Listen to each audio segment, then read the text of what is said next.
Almost every day, we are told that Islamist terrorism has nothing to do with Islam. Muslims are peaceful and tolerant people and have nothing whatsoever to do with terrorism. Al-Qaeda's cause is not Islam. ISIL is not Islamic.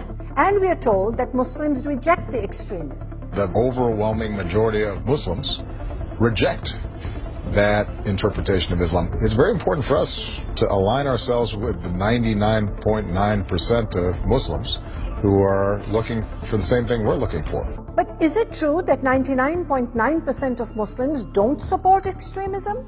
What would you say if scientific polls by major research organizations have repeatedly shown a very different picture? I'm Raheel Raza. I'm a Sunni Muslim, and for the past 20 years I've dedicated my life to speaking out against the rising threat of radical Islam. When there is a disease or a virus, it can't be treated unless you identify the problem. So we have to call it what it is, and it is violent, radical, extremist Islamism. This is not an easy topic to discuss, but in light of the fact that most of the terrorism in the world today involves Muslims in one way or another, and because it directly affects our lives and security, I think that we need to be able to have an open, honest, and fact-based conversation about that. Let's be honest.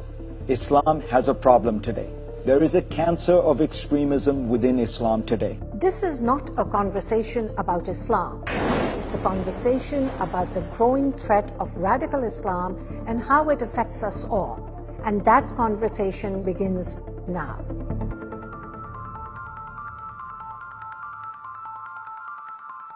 Our society has evolved to a point where we can have a civilized debate about almost anything. Anything except what may be the most important issue of our time, the rise of radical Islam. Liberals somehow feel worried that they're going to be called racist if they criticize people of the Muslim faith. This fear of being called a racist has caused many people to act against their better judgment, and it may have even cost innocent lives. At least 14 killed, another 17 wounded. It happened in San Bernardino, a city... In San Bernardino, California, 2 Muslim terrorists who had pledged allegiance to ISIS killed at least 14 people. Inside Farouk's house, police found a virtual bomb-making laboratory with smokeless powder and remote-control cars. But a few weeks before the attack, some neighbors apparently noticed suspicious activity but didn't call the police. Why? That man that was interviewed said he never said anything because he didn't want to be seen as racially profiling. Did political correctness cost people their lives? It's hard to say for sure, but we do know that it's become harder and harder to speak about these things without being told we are racist. Freedom of speech, freedom to practice any religion you want without fear of violence. These are liberal principles that liberals applaud for. But then when you say in the Muslim world this is what's lacking, then they get upset. It's an ugly thing. It's gross. It's racist. How about the more than 1 billion people who aren't fanatical, who don't punish women, who just want to go to the store, wait a second. Wait a second. Don't do any of the things that you're saying all Muslims do. Wait a second. And you're painting the whole group religion with that. Well, I'm a Muslim, and I don't need Ben Affleck defending me and my religion.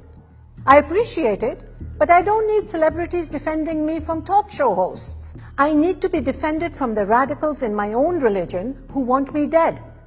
Radical Islamists who behead people, set people on fire, pour battery acid on women's faces, murder people in the name of my God. قسما بأمر الله لندكن أمريكا وبعقرها في واشنطن بإذن الله تعالى. Radicals who seek to take over the world in the name of my religion.